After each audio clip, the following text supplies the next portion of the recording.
Este tema que estamos viendo, discipulado, lo digo siempre, yo sé que puedo ser reiterativo, pero quisiera que quedara bien fijo en nuestra mente, en todos nosotros, que nosotros estudiamos la palabra de Dios para nuestra propia edificación personal, pero no podemos tan solo guardarla y que quede allí, sino que debemos tener el deseo de compartir con otros. Y cuando la palabra de Dios nos dice que Jesús, antes de ascender a los cielos, dijo, id por todo el mundo, o id, ¿verdad?, y haced discípulos a las naciones, esa idea, enseñad a las naciones, instruid a las naciones, tiene que ver con enseñanza, tiene que ver con transmitir el conocimiento que Dios nos ha dado de su palabra, con su doctrina, y obviamente eso incluye el Evangelio. Entonces ya hemos pasado por 11 lecciones donde hemos visto varias cosas, tanto de la vida cristiana y de la práctica de la vida cristiana como del Evangelio en sí. Recordemos, hermanos, entonces, que podemos buscar estas oportunidades para invitar a alguien a tener un tiempo de estudio bíblico, y ustedes mismos pueden usar este material para guiar a otro en la instrucción bíblica. Bueno, el tema que tenemos entonces para hoy es seguridad y perseverancia. Vamos a iniciar con esta pregunta. ¿Puede el creyente tener seguridad de su salvación? ¿Puede el creyente tener seguridad de su salvación? Y sabemos que esto divide las aguas en muchas iglesias, porque algunas iglesias van a sostener la doctrina de que la salvación es segura y otros van a decir que la salvación se pierde. Pero no tan solo en esas dos opciones, sino que también algunos de los que creen que la salvación se pierde tienen varios entendimientos dentro de ese concepto, como también aquellos que consideran que la salvación es segura tienen entendimientos distintos. Entonces vamos a tratar de ir comprendiendo esto desde la perspectiva de lo que dice la palabra de Dios. Por ejemplo, si leemos en estos textos de Primera de Pedro, capítulo 1, del 3 al 5, dice: Bendito el Dios y Padre de nuestro Señor Jesucristo, que según su grande misericordia nos hizo renacer para una esperanza viva por la resurrección de Jesucristo de los muertos, para una herencia incorruptible, incontaminada, inmarcesible, reservada en los cielos para vosotros, que sois guardados por el poder de Dios mediante la fe, para alcanzar la salvación que está preparada para ser manifestada en el tiempo postrero. Muy bien.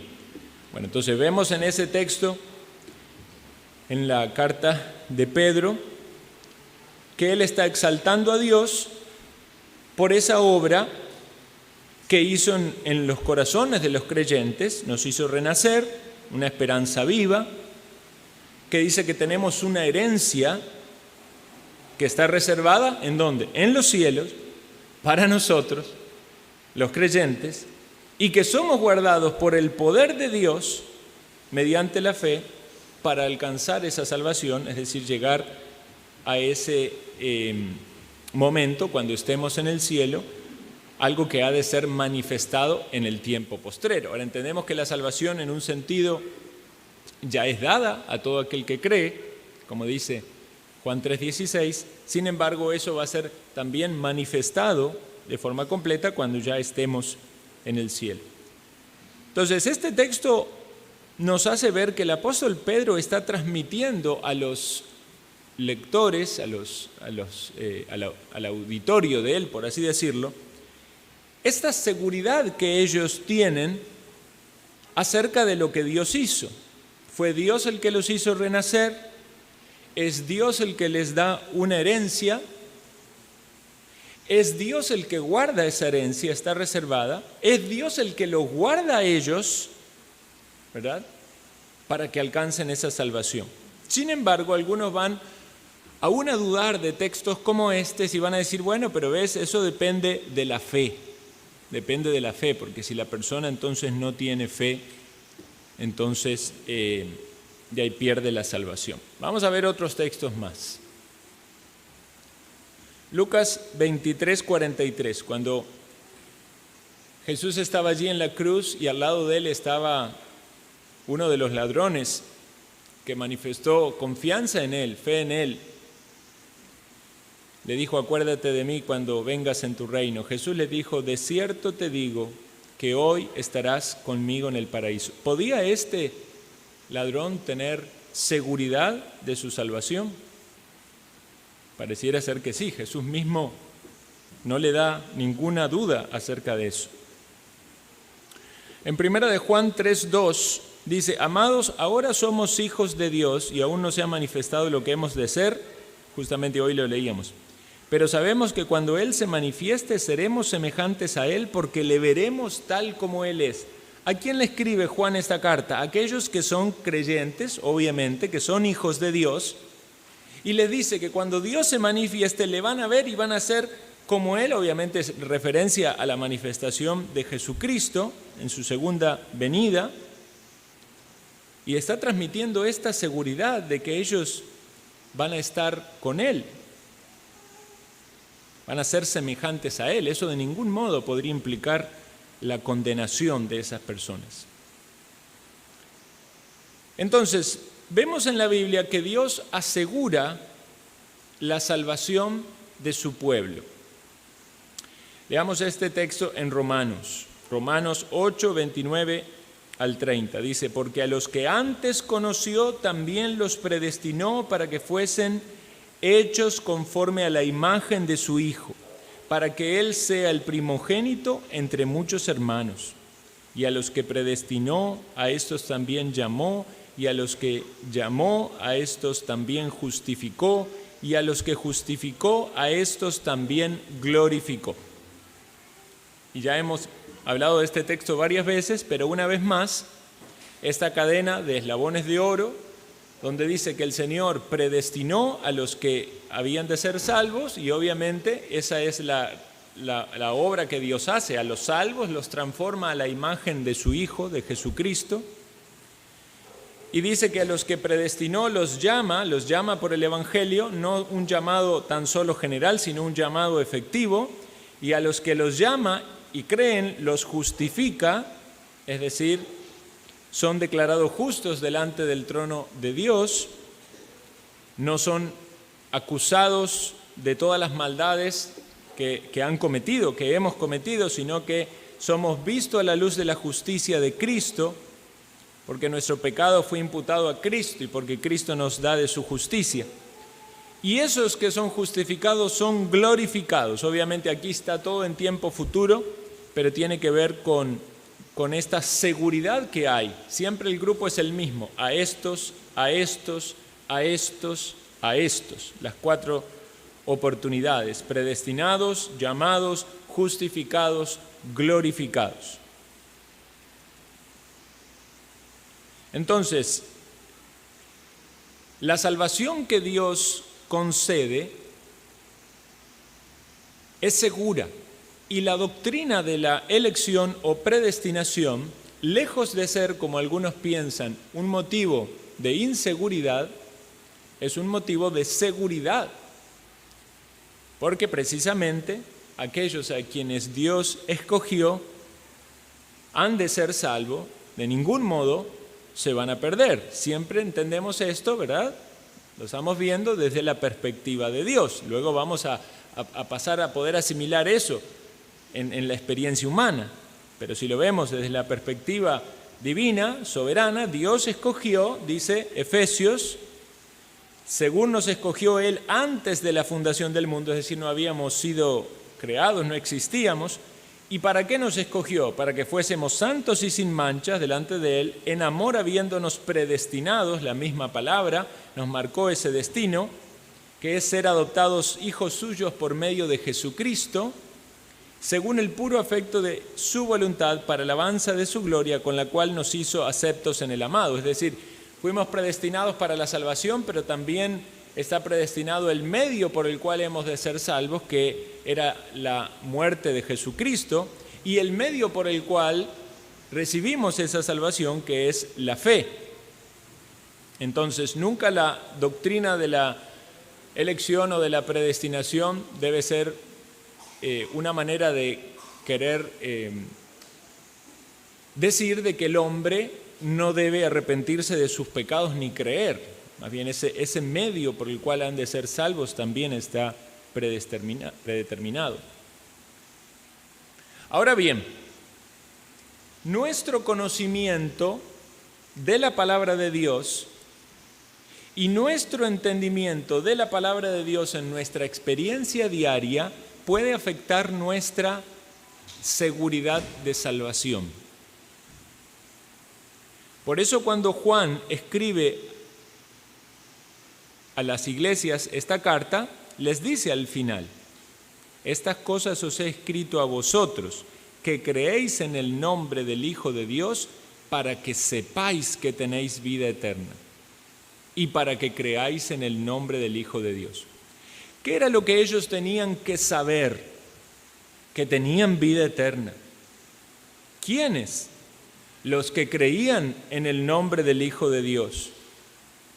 ¿Significa esto que entonces esos que decían que creían ya tenían vida eterna, entonces ya podían dejar de creer? No, vean cómo dice el texto. Para que sepáis que tenéis vida eterna y para que creáis en el nombre del Hijo de Dios. Porque lo que pone en claro la palabra es que la fe verdadera no desaparece, es una fe persistente, es una fe que sigue viva, activa. Entonces vamos a tratar de poder entender esto de una manera un poco más profunda, pero recuerden el texto que muchas veces, el más famoso podemos decir de la Escritura, y muchas veces se dice mal, porque de tal manera amó Dios al mundo que ha dado a su Hijo unigénito para que todo aquel que en Él, ¿cuántos dijeron crea? No es crea, es cree.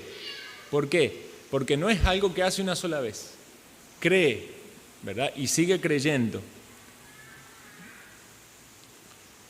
Veamos, hermanos, otro cuadro que el Señor Jesús da, muy ilustrativo y nos ayuda mucho a comprender la seguridad de la salvación. En San Juan capítulo 10, versículo 27 y 28, dice: mis ovejas oyen mi voz, y yo las conozco, y me siguen, y yo les doy vida eterna, y no perecerán jamás, ni nadie las arrebatará de mi mano. Mi Padre que me las dio es mayor que todos, y nadie las puede arrebatar de la mano de mi Padre. Entonces, Señor Jesús hablando allí, dando testimonio, ¿verdad?, a las personas, obviamente sus discípulos allí, pero también algunos que debían escuchar la predicación, dicen que las ovejas, las que son ovejas del Señor, mis ovejas, oyen mi voz. ¿Cuáles son las ovejas? Los creyentes, ¿verdad? O los que van a ser verdaderos creyentes, porque obviamente dice, tengo otras ovejas, ¿verdad? Entonces, el Señor llama a sus ovejas. Y los que fueron elegidos por Dios, los predestinados, van a oír la voz de Dios, van a oír la voz de Jesús, van a oír el llamado. Y no solo oyen la voz, sino que siguen al Señor. Esa es la verdadera fe, no solo responder a un mensaje o manifestar, decir que cree, o como algunas personas creen que solo para hacer una oración ya va a tener la salvación. No, hay un oír la voz y hay un seguir, y eso demuestra fe verdadera. Y de ningún modo estamos diciendo con esto que la salvación es por obras, ni tampoco fe más obras, es fe verdadera, y la fe verdadera conlleva a obras, y esta obra de seguir a Cristo, ¿verdad?, es manifiesta la fe. Dice, y yo les doy vida eterna, y no perecerán jamás, ni nadie las arrebatará de mi mano. Entonces el Señor le está dando la vida eterna, no como algo que ellos ganaron. Es una gracia, es una dádiva, es un regalo de Dios. No viene porque ellos ni siquiera podemos ponerle mérito en esto al ser humano, ni siquiera porque oyeron la voz, ni siquiera porque respondieron, ni siquiera porque fueron sensibles. No, esa fe que les hace oír la voz de Jesús y responder a Jesús es también una gracia. Entonces el Señor les da la vida eterna. No perecerán jamás, ni nadie las arrebatará de mi mano. O sea, Jesús nos tiene en su mano y eso nos tiene que dar seguridad. Pero como si esto fuera poco, dice, mi Padre que me las dio, como el versículo que memorizábamos, ¿verdad? Todo lo que el Padre me da vendrá a mí y el que a mí viene no le echo fuera. O sea, el Padre le da a Cristo sus ovejas. Dice, mi Padre que me las dio, mayores que todo, y nadie las puede arrebatar de la mano de mi Padre. O sea que ya no está solo la mano de Jesús, es la mano también del Padre. Entonces tenemos dos manos para protegernos, dos manos para asegurar nuestra salvación. ¿Cuándo perecerán las ovejas del Señor? El texto dice, jamás, no perecerán jamás. ¿Quién puede arrebatarlas de la mano de Jesús o de la mano del Padre? Nadie. Nadie puede arrebatar las ovejas de mi mano, dice al principio, y de la mano de mi Padre en segundo lugar. Entonces, hermano, usted si ha puesto su fe en Cristo, si ha oído su voz, si le ha seguido, si usted entiende que es una oveja del Señor, puede tener esta seguridad de que es el Señor quien está velando por su seguridad de salvación. También otro aspecto que tiene que fomentar, incrementar nuestra seguridad de salvación. Recuerden que dijimos que la seguridad tiene que ver con conocimiento. Estas cosas os escribo para que sepáis. Entonces, cuando empezamos a saber y a tener conocimiento de todo lo que Dios ha enseñado en su palabra, sobre el cual afirmamos nuestro entendimiento, podemos tener esa seguridad. Del mismo modo que, digamos, usted dudaría mucho de cruzar, digamos, un río, ¿verdad? Un río, si hay un tronco, ¿verdad? En el medio, usted ve que el tronco se mueve así, ¿verdad? Por la corriente. Usted dice, si voy por arriba, seguramente me caigo al agua. Pero si hay un puente, usted dice, ese puente lo hizo seguramente un ingeniero, ¿verdad? Un arquitecto. Ellos saben, conocen el cálculo de los materiales, de la varilla, de la construcción, del cemento. Entonces, ¿qué es lo que le da seguridad? El conocimiento de las personas que han... Si usted tiene ese conocimiento, a veces uno ve esos videos de esos como miradores que hacen o son como pasillos que hay pegados a una montaña y son todo de vidrio, ¿verdad? Y la gente se asusta, toda se horroriza porque ven, claro, tan lejos allí el fondo. Pero si usted tiene el conocimiento que ese material es tan duro y tan resistente quizás como puede ser el concreto, ¿verdad? No debería tener temor. Bueno, nosotros debemos tener conocimiento de lo que Dios ha dicho en su palabra. Dios nos ha dicho que Él guarda nuestra salvación, Jesús y el Padre.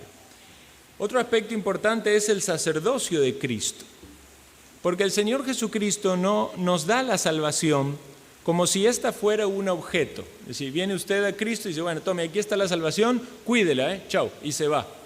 No, el Señor Jesucristo cuando nos salva, obviamente dice la Biblia que nos da vida eterna, pero esto implica una relación con Él donde Él está constantemente actuando en nuestra vida. Dice Hebreos 7, 22 al 25, por tanto Jesús es hecho fiador de un mejor pacto.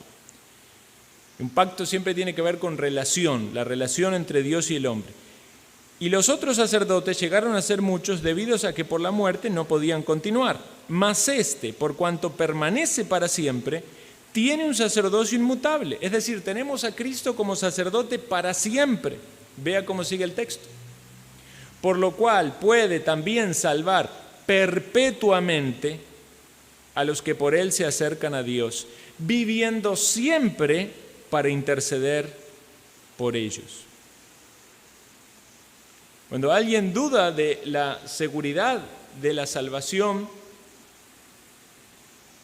de algún modo también está dudando de que ese sacerdocio que nos dice la palabra que tenemos en Cristo sigue actuando en la vida. Y que esto que dice aquí que puede salvar perpetuamente, el que duda de que la salvación es eterna, está dudando de que Jesucristo puede salvar perpetuamente.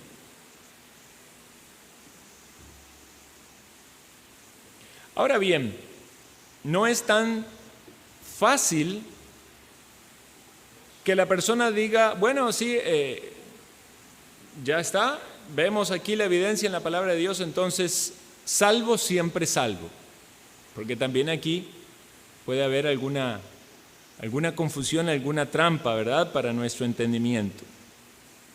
Porque muchos pueden pensar entonces, si yo fui un elegido, un predestinado, vine a la salvación, soy una ovejita del Señor, bueno, ya tengo la salvación, entonces ahora no importa lo que haga, no importa cómo viva. Entonces debemos cuestionarnos, ¿lleva la doctrina de la seguridad de la salvación al libertinaje? Muchos van a decir, esas iglesias donde creen que la salvación no se pierde, esa doctrina hace que las personas vivan sin temor de Dios. Y en parte eso es cierto. ¿Por qué? Porque algunos toman equivocadamente la doctrina de la seguridad de salvación para pensar de que pueden vivir como quieren. Y eso es algo totalmente contrario a la voluntad de Dios. Pero debemos preguntarnos, ¿es el problema en la doctrina en sí o es el problema en cómo la persona recibe la doctrina o la interpreta a la voluntad de su propia carne? Vea lo que dice Romanos 6:22. Dice, mas ahora que habéis sido libertados del pecado y hechos siervos de Dios, tenéis por vuestro fruto la santificación y como fin la vida eterna.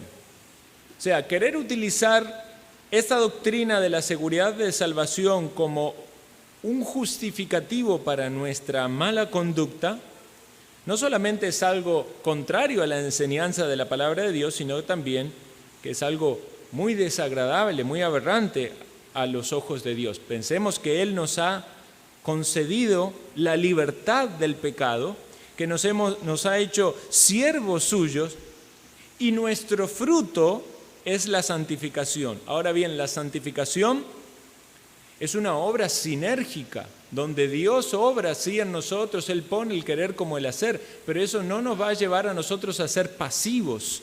Nosotros tenemos que trabajar en nuestra santificación y esforzarnos en las disciplinas espirituales y en querer tener fruto espiritual. Por eso todas las cuestiones de la vida y la piedad cuestan. Cuesta orar, cuesta leer la Biblia, cuesta venir a la iglesia, cuesta servir a los hermanos. Nada de eso va a surgir naturalmente de nuestra carne. Necesitamos la obra de Dios en nuestra vida. Y gracias a Dios por el Espíritu Santo de Dios que está en nosotros, que esos frutos se manifiestan. Sin embargo, si no somos diligentes en atender a las amonestaciones bíblicas, esos frutos van a aparecer en menor medida.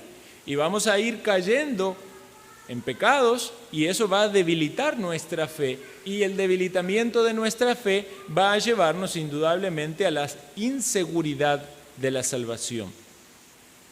Entonces, el problema no está en la doctrina. El problema está en cómo tomamos la doctrina de una manera carnal para querer justificar nuestras malas conductas. ¿Cuánto en alguna tentación no ha dicho, bueno, si la salvación es segura, yo peco, total, después me arrepiento? Y eso es un engaño del diablo, ¿verdad? Para mantenernos en rebeldía contra Dios. Eso es una ofensa, contristar el Espíritu Santo. Dice, mas vosotros, Romanos 8:9, mas vosotros no vivís según la carne, sino según el Espíritu. Si es que el Espíritu de Dios mora en vosotros. Si alguno no tiene el Espíritu de Cristo, no es de Él. Y esto es importante a la hora de evaluar la seguridad de salvación con la realidad de la salvación. Porque algunos piensan que nada más se trata de la doctrina de la seguridad de la salvación y se arma todo el debate sobre la doctrina, pero una cuestión es si en efecto esa persona, quien se esté evaluando, o uno mismo, si efectivamente tiene la salvación. Porque si una persona no tiene la salvación, de ningún modo Dios quiere que esté seguro.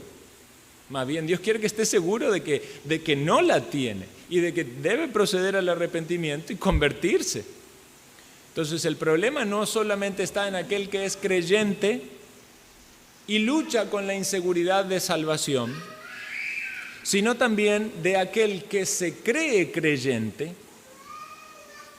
Y lo peor, si se cree creyente y no lo es que tenga seguridad de salvación, porque es una seguridad falsa. Entonces debemos advertir esto. Muchos que dicen ser salvos viven mundanamente y para ellos no debería haber seguridad. Más bien la Biblia le quita toda seguridad. Dice 1 Corintios 6, 9, 11, ¿no sabéis que los injustos no heredan el reino de Dios? Eso le dice el apóstol Pablo a las personas que están en la iglesia de Corinto y le dice, no erréis, o sea, ustedes se están equivocando. En esa iglesia, ¿verdad? Un montón de problemas había en esa iglesia, mucha gente, mucho desorden. Obviamente había creyentes, pero habían muchos que no lo eran, se estaban equivocando. No se equivoquen, dice, ni los injustos, ni los fornicarios, ni los idólatras, ni los adúlteros, ni los afeminados, ni los que se echan con varones, ni los ladrones, ni los avaros, ni los borrachos, ni los maldicientes, ni los estafadores heredan el reino de Dios. Y es una lista, ¿verdad? Pero podríamos decir cualquiera que está esclavizado en algún pecado, cualquiera este sea. No se equivoquen. Si hay personas que siguen presos, esclavos en sus pecados y no tienen el poder de Dios para vivir en libertad, están engañados a sí mismos, no heredan el reino de Dios, no piensen que tienen la salvación. Pero vea también lo que le sigue diciendo el apóstol Pablo. Y estos eran algunos. Pero ¿qué pasó? Ya habéis sido lavados, ya habéis sido santificados, ya habéis sido justificados en el nombre del Señor Jesús y por el Espíritu de nuestro Dios. Entonces le dice, no se equivoquen, ninguna persona que vive en el pecado puede tener la salvación. Pero yo sé que algunos de ustedes vivían en el pecado, eran todas estas cosas, pero Dios hizo una obra de su vida y entonces ahora ya no viven así. Por lo tanto, sí heredan el reino de Dios, son justos, heredan el reino de Dios, basado en la obra y en la justicia de Cristo. Entonces, el creyente no practica el pecado como una forma de vida. Cuando hablamos de práctica de pecado, hablamos de una forma de vida. A ver, los creyentes pecamos, ¿verdad? Y no podemos decir tampoco que pecamos poco. Dios quiera que vayamos creciendo en santidad a modo tal de decir que pecamos poco. Pero tan solo nuestros pensamientos, nuestras emociones, nuestras acciones, ¿cuántas veces ofendemos a Dios, quebrantamos los mandamientos de Dios? Entonces no podemos decir que pecamos poco. A veces podemos llegar a ver un avance en nuestra vida alejándonos de ciertos pecados que eran dominantes antes en nuestra vida. Pero algunas veces también se ve podemos decir en la experiencia cristiana, algún retroceso. Y a veces ese retroceso es porque empezamos a ser conscientes de pecados que antes ni siquiera nos percatábamos que lo teníamos. Entonces Dios va trabajando en nosotros, pero vamos quizás de algún modo sintiéndonos cada vez más sucios, más contaminados, aunque en la realidad Dios nos va purificando cada vez más. Pero algo podemos estar seguros, que el pecado no es nuestro estilo de vida, no puede ser una manera de vivir sin que haya un obrar de Dios por su Santo Espíritu guiándonos al arrepentimiento, contristándonos, ¿verdad? Y obviamente si hay rebeldía, corrigiéndonos, disciplinándonos. Primera de Juan 5:8, sabemos que todo aquel que ha nacido de Dios no practica el pecado, pues aquel que fue engendrado por Dios le guarda y el maligno no le toca. Una vez más, no estamos diciendo de que no caigamos en pecado, ni que no caigamos seguido en pecado. Lo que estamos diciendo es que no es un estilo de vida, no hay un señorío, un dominio del pecado completo, porque Dios nos ha dado libertad. Ahora, el creyente tiene un abogado que es Jesucristo y vamos a Él y en Él tenemos limpieza y volvemos a la comunión con Él. Pero esa fe no es desplazada para ir al pecado ya y decir, no, ya, la fe en Cristo ya no más, yo me voy al pecado. Esa persona pone en evidencia que no era de Cristo. La experiencia del creyente, en cambio, es esta batalla, esta lucha de Gálatas 5:17, porque el deseo de la carne es contra el espíritu y el del espíritu es contra la carne y estos se oponen entre sí para que no hagáis lo que quisieres. El creyente tiene una agonía constante. Hay momentos quizás de más devoción, de más piedad, de más fervor y podemos decir de llenura del Espíritu Santo, pero cuando se afloja en algún momento y empieza a tropezar, hay esa agonía interna de lo que dice el apóstol Pablo en Romanos 7, de lo que quiero, eso no hago y lo que quiero hacer, ¿verdad? No lo hago. Hay algo que lucha en mí, una batalla. El espíritu contra la carne contra el espíritu. Pero gracias a Dios por el Espíritu Santo, que es el que obra en nosotros para darnos victoria. Y no debemos bajo ningún aspecto renunciar a la batalla espiritual si somos de Cristo, decir, no, ya no voy a vencer, voy a estar derrotado en este pecado para siempre. De ningún modo, ese no es el entendimiento del cristiano. Por más tiempo en el cual usted haya tropezado y caído y quizá usted diga, todavía eso yo no lo puedo vencer, nunca el creyente va a pensarlo de esa manera, decir, no, eso no lo voy a vencer. No, usted tiene que afirmarse en la confianza de que por el Espíritu de Dios usted va a tener victoria y obviamente dar pasos en obediencia. Ahora, ¿por qué muchos piensan ser salvos y no lo son? Bueno, esto radica muchas veces en un evangelio distorsionado, en que se les ha predicado un evangelio que consistía en una decisión humana, en esa experiencia de decisión. Por eso se predica equivocadamente el evangelio y se dice muchas veces, tome la decisión, como si fuera una decisión, como si fuera decir, voy a solicitar un crédito, ya tomé la decisión, voy a firmar, ¿verdad? Eso es una decisión. No es que estamos diciendo de que la persona no toma una decisión, lo que estamos diciendo no radica en usted. Es la gracia de Dios lo que lo salva.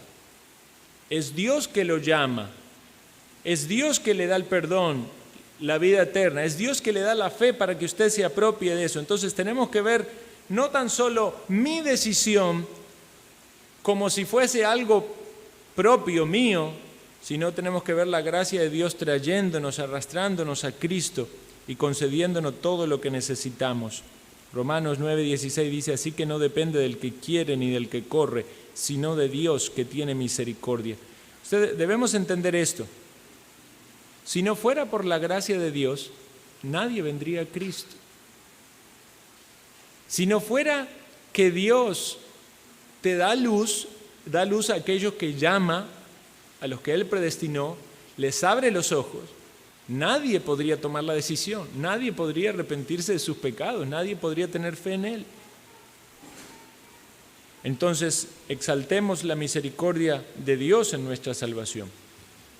Sin embargo, también se puede tener una falsa seguridad de salvación. Vean lo que dice Mateo 21:23. No todo el que me dice, Señor, Señor, entrará en el reino de los cielos, sino el que hace la voluntad de mi Padre que está en los cielos. Muchos me dirán en aquel día, Señor, Señor, ¿no profetizamos en tu nombre y en tu nombre echamos fuera demonios y en tu nombre hicimos muchos milagros? Entonces les declararé, nunca os conocí, apartaos de mí, hacedores de maldad. ¿En base a qué estas personas tenían seguridad de salvación? Bueno, aquí dice que estas personas estaban confiando en que habían hecho profecías, en que habían echado fuera demonios y en que habían hecho milagros. Todas obras, ¿verdad? Podemos decir servicio o religiosas. ¿Y qué es lo que dice Jesús? Ustedes no tienen salvación. ¿Por qué no tenían salvación? Porque eran hacedores de maldad. Ahora, Todos somos hacedores de maldad. Todos pecamos y estamos destituidos de la gloria de Dios. Y la persona que llena su vida contaminada por el pecado, muerta en su delito y pecado, con religiosidad, con milagros o con lo que sea, nada de eso lo va a limpiar. Lo que necesita es la gracia de Dios. Lo que necesita es a Cristo. Por eso no todo aquel que le dice Señor, Señor a Cristo es de Cristo. ¿Se ha arrepentido usted de sus pecados? ¿Realmente ve en su vida que ha cambiado de dirección siguiendo a Cristo? Si no, no le sirve a usted de nada ir a una iglesia, ni tener participación en algún servicio. Todo eso es nada más algo que va a aumentar su maldad. Entonces deben ser vistas evidencias de obediencia, evidencias de que la persona ha oído la voz de Cristo y le sigue.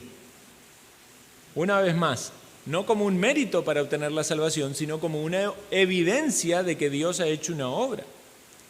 Esto es lo que dice Mateo 3, 7, 8. Y al ver muchos de los fariseos y de los saduceos que venían a su bautismo, le decía: generación de víboras, ¿quién os enseñó a huir de la ira venidera? Haced pues frutos dignos de arrepentimiento. Eso es la predicación de Juan el Bautista, ¿verdad? Aquellos que vivían una vida de maldad, por más que quisieran tener algún acto externo, religioso, no podían de ningún modo ser salvos.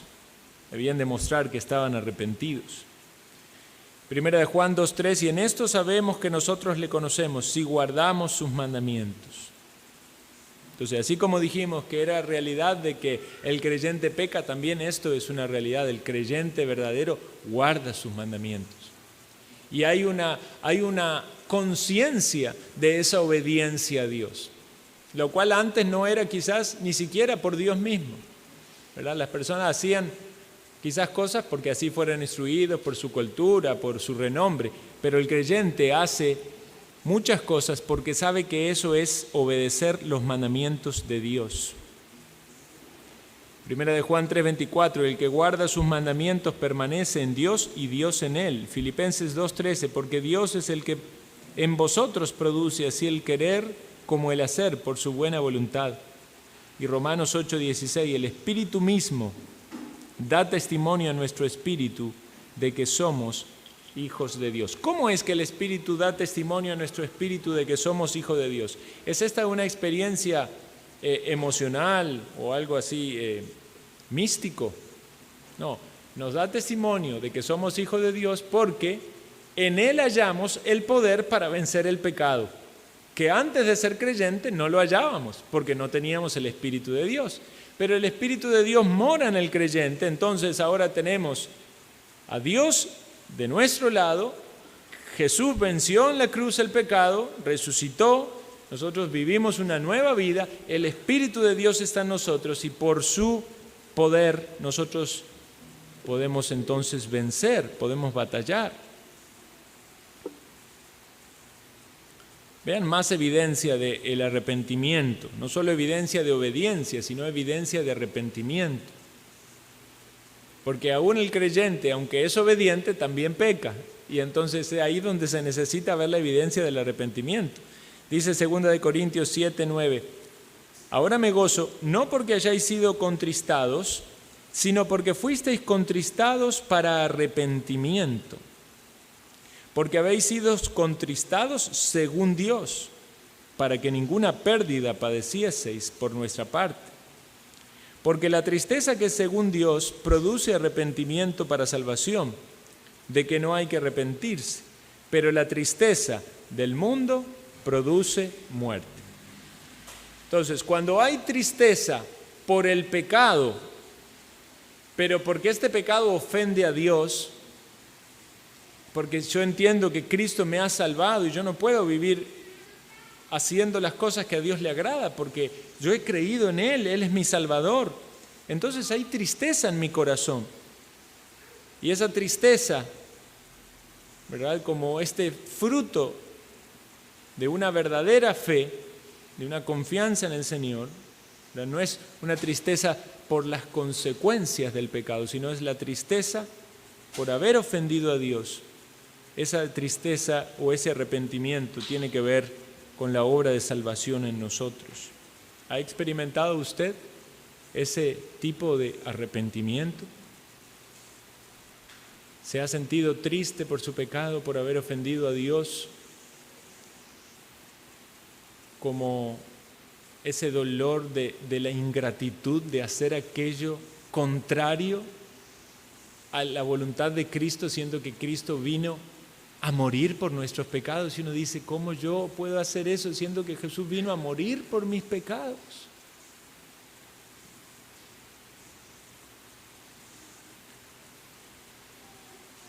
Consideremos esta otra pregunta. ¿Se puede perder la seguridad de salvación?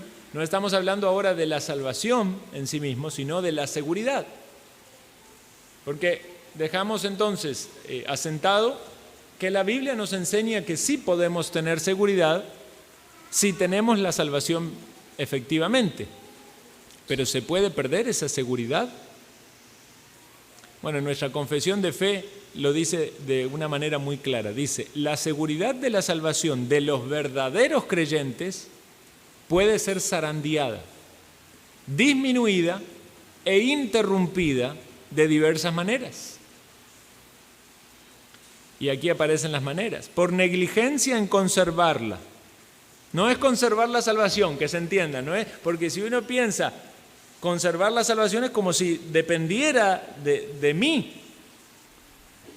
Es negligencia en conservar la seguridad de salvación, esa confianza que Dios me ha dado como un verdadero creyente, que en algunos casos a muchos, a pesar de ser verdaderos creyentes, les cuesta llegar a ese punto de tener la confianza de que efectivamente son salvos. Pero como lo vemos, es una doctrina bíblica, sentada, ¿verdad?, claramente en la palabra, de que podemos tener esa confianza. Ahora, alguien llega a ese podemos decir, a ese punto de confianza en el Señor, en la salvación, pero puede perderla. Claro que la puede perder esa confianza. ¿Por qué? Porque no es diligente, obviamente, en todo aquello que respecta a la piedad, como hablábamos al inicio, en sus disciplinas espirituales. Entonces, al no ser diligente en las disciplinas espirituales, su fe mengua y esa confianza, esa seguridad, se ve afectada. También puede ser por caer en algún pecado especial que hiere la conciencia y contrista al espíritu. Puede ser que haya algún pecado en particular en el cual cuando el creyente cae, obviamente su conciencia se va a ver muy afectada. Y dependiendo del pecado, podemos decir la dimensión, la magnitud, puede haber consecuencias mayores, ¿verdad? Desde la perspectiva de una iglesia local, puede ser que alguien al incurrir en algún pecado que pone en mancha el nombre de Cristo, puede haber algún tipo de disciplina espiritual. Pero podemos tomarlo no quizás hasta ese punto, sino más bien en la experiencia del creyente, de manera cotidiana. Puede ser que haya algo con lo cual usted lucha mucho y si entonces usted va teniendo victoria y en algún momento vuelve a pasar eso, percibe que ese ciclo vuelve a otra vez, ¿verdad? Entonces usted va a sentir mucho dolor. Si, Señor, tuve victoria contra esto por tanto tiempo y ahora otra vez tropezando con esto. Entonces eso puede hacer que pierda esa seguridad. ¿Qué debe hacer ese creyente? No debe dejar de batallar contra ese pecado. Debe buscar en la palabra de Dios material para luchar contra eso. Debe nutrirse de conocimiento bíblico para ver si efectivamente está batallando de la manera correcta. Muchos guardan en secreto sus luchas y pasan a hacer cosas muy privadas que nadie sabe y entonces permanecen por mucho tiempo en caída y quizás siendo honesto, sincero, buscando ayuda espiritual, pueden encontrar nuevas herramientas para poder tener lucha contra aquel pecado o aquellos pecados con los que están tropezando. Y en algunos casos también puede ser por alguna tentación repentina o fuerte, alguien que no estaba preparado, quizás dejó de velar, de orar, y entonces cayó en tentación, y eso le genera, ¿verdad?, esa inquietud, no necesariamente ha caído en el pecado, pero el solo hecho de estar en esa tentación, en esa agonía, puede ser que le haga dudar de su salvación. Decir, pero Señor, soy creyente yo con todas estas cosas que vienen a mi mente, pero es que está siendo fuertemente tentado. Y si no tiene la seguridad de salvación, eso también le va a afectar en su batalla, porque recordemos que cuando se describe el armamento del creyente en Efesios capítulo 6, una de las armaduras del creyente es el yelmo de la salvación, que protege ¿qué? Nuestra cabeza, nuestros pensamientos. Si no estamos seguros de nuestra salvación, de la obra que Cristo ha hecho, puede ser que también eso sea una manera en la cual el enemigo quiera engañarnos. A veces puede sugerirte, susurrarte a tus oídos, decir, ¿ves las ideas que tenés? Los pensamientos que tenés. ¿Ves que no sos cristiano? Abandona todo, deja todo y mira lo que hay en tu mente, mira lo que hay en tu corazón. Y entonces debemos cuidar nuestra mente, nuestros pensamientos. Cuando un creyente, alguien cae en pecado, en algún tipo de pecado, y su conciencia se ve afectada, puede ser que le cueste un tiempo recuperar esa confianza y esa seguridad de salvación. Cuando vemos el ejemplo de David, justamente el miércoles nos tocó en la reunión de oración Salmo 51, que dice que David, después de que se llevó a Betsabé, obviamente de su pecado, Salmo 51 es un salmo maravilloso donde nos enseña muchas cosas, pero básicamente la importancia de un corazón contrito y humillado. David ora así, dice, purifícame con hisopo y seré limpio, lávame y seré más blanco que la nieve. Hazme oír gozo y alegría y se recrearán los huesos que has abatido. Esconde tu rostro de mis pecados y borra todas mis maldades. Crea en mí, oh Dios, un corazón limpio y renueva un espíritu recto dentro de mí. No me eches de delante de ti y no quites de mí tu Santo Espíritu. Vuélveme el gozo de tu salvación y espíritu noble me sustente. Sin duda, luego de haber pecado, haber ofendido a Dios, haber manchado el nombre de Dios con su conducta, fue necesario un tiempo de restauración. Y así puede pasar también en la vida de un creyente, donde es necesario un tiempo de restauración, porque hay algunos pecados que realmente contristan el Espíritu de Dios. Entonces no podemos pensar que es algo así como tan automático, ¿verdad? Sí voy, confieso y ya está, otra vez me siento con todo el gozo y todas las pilas y soy un cristiano espiritual, ¿no? Muchas veces va a haber un periodo de seguir buscando al Señor en humillación, y Dios quiera que ese corazón contrito y humillado que tenemos en nuestros momentos de genuino arrepentimiento no cambie, porque realmente una de las razones por las cuales muchas veces tenemos que volver a ser humillados es porque perdemos ese estado de arrepentimiento o ese nivel de humillación, de reconocimiento de nuestra debilidad.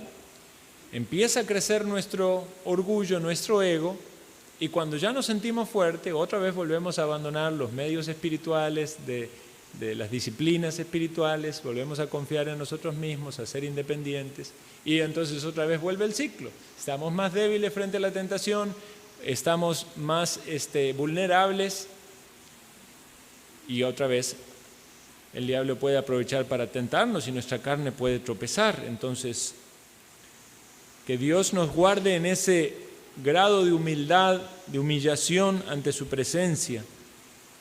Como dice la palabra, el corazón contrito y humillado, Él no lo desprecia. Ahora vamos a aclarar otro punto.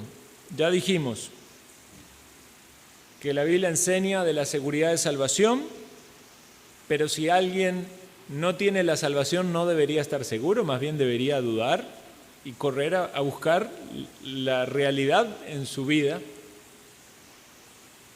Luego, que los que son creyentes pueden también, a pesar de haber tenido seguridad de salvación, perderla en algún momento, pero pueden recuperarla a la seguridad. Y lo que tenemos que considerar ahora es cómo entendemos que muchas veces se habla en las iglesias de esta idea de apartado. Las personas que están apartados. Usted seguramente se ha topado con alguien, ha hablado, de decir, ¿y qué pasa con tal persona? Ah, no, sí, él es creyente, pero está apartado. Hace como ya hay 2 años que no va a la iglesia y vive en el mundo. Y ahí empiezan a describir toda la lista de pecados, ¿verdad? Yo creo que con mucha facilidad se ha instaurado en nuestra mente de que es un creyente apartado. O sea, es creyente, asumimos, tiene la salvación y está apartado. O sea, si se muere va al cielo, diría uno. ¿Por qué? Y quizás ahí le dicen, ¿verdad? Porque un día hizo la oración, porque cuando era niño iba a la escuela dominical y el hombre vive como un demonio, pero en algún momento de su vida tuvo alguna demostración de algo piadoso. Bueno, cuidado con eso, con ese entendimiento.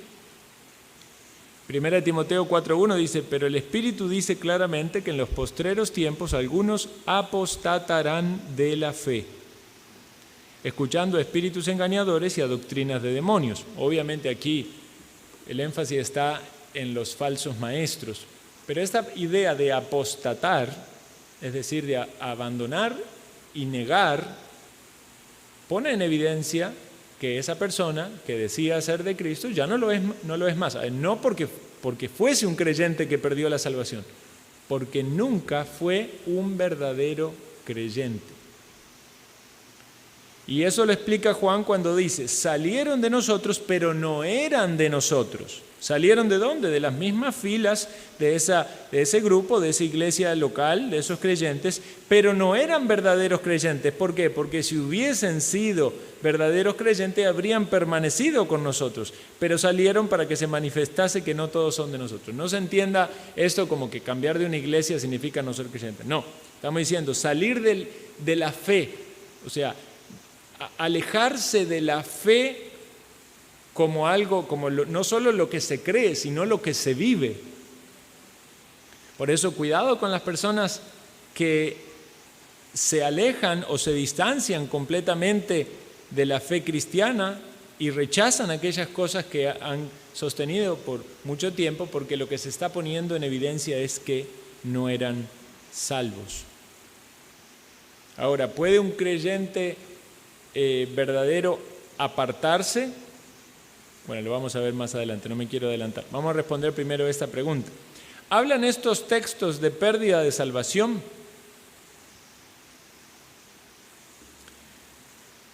Por ejemplo, este texto es controversial. Algunos lo usan para decir, ¿ves que la salvación se pierde?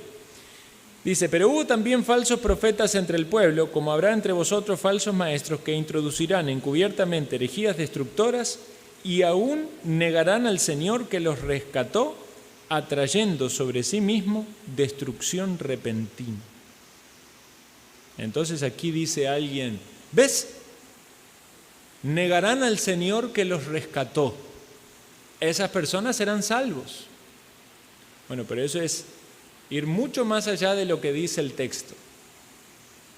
Obviamente están negando al Señor y esta idea de que los rescató, evidentemente ellos tenían un estilo de vida impío y al venir a las filas, por así decir, del cristianismo, tuvieron un cambio. Alguien pudiese llegar a pensar de que fue fruto porque abandonó un estilo de vida impío, pero sin embargo ellos niegan la fe y nos dice la Biblia que son falsos maestros. Otros textos nos hablan de que los falsos maestros están destinados a la condenación. Entonces, esta idea de negarán al Señor que los rescató, de ningún modo es que el Señor los había salvado y ellos perdieron la salvación. Ellos niegan a aquel que efectivamente Dios de algún modo obró en sus vidas, pero no al punto tal de un cambio interior. Vamos a ver otro texto que genera mucha confusión, Hebreos 6, 4 al 6.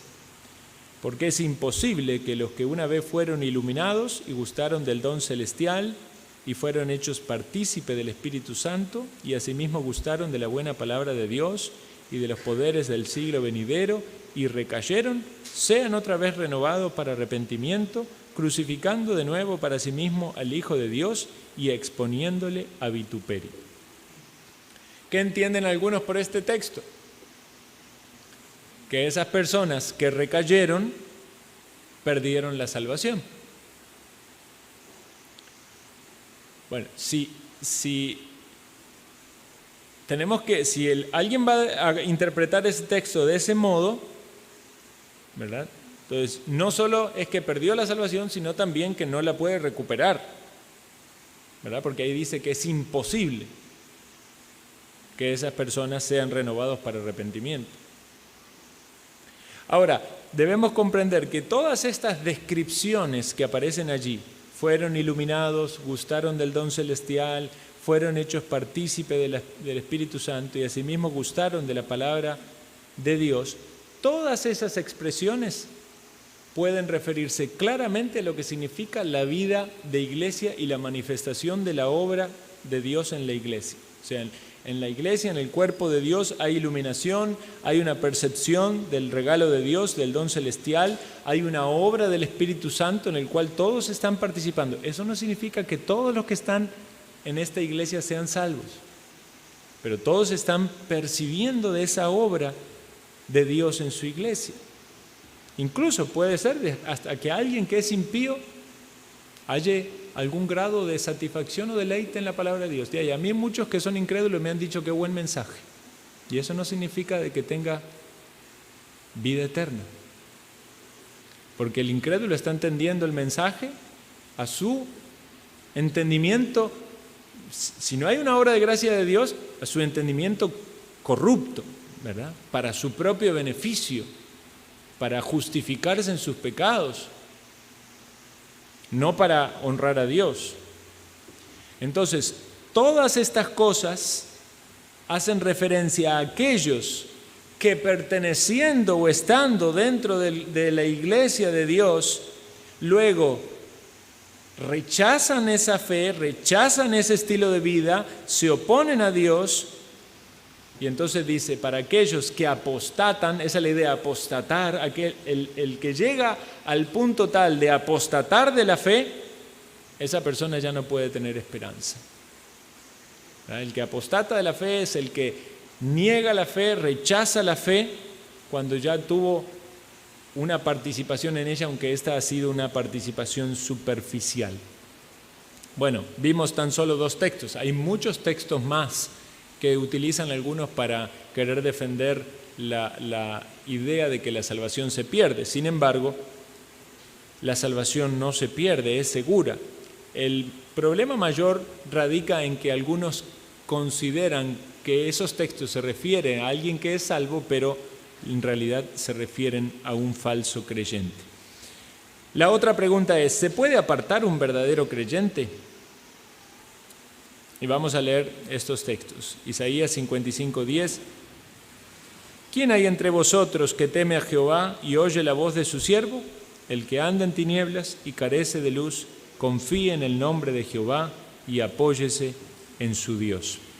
Muchísimas veces tenemos en la palabra de Dios exhortaciones a los creyentes a volver a Dios, a rectificar los caminos, a confesar los pecados.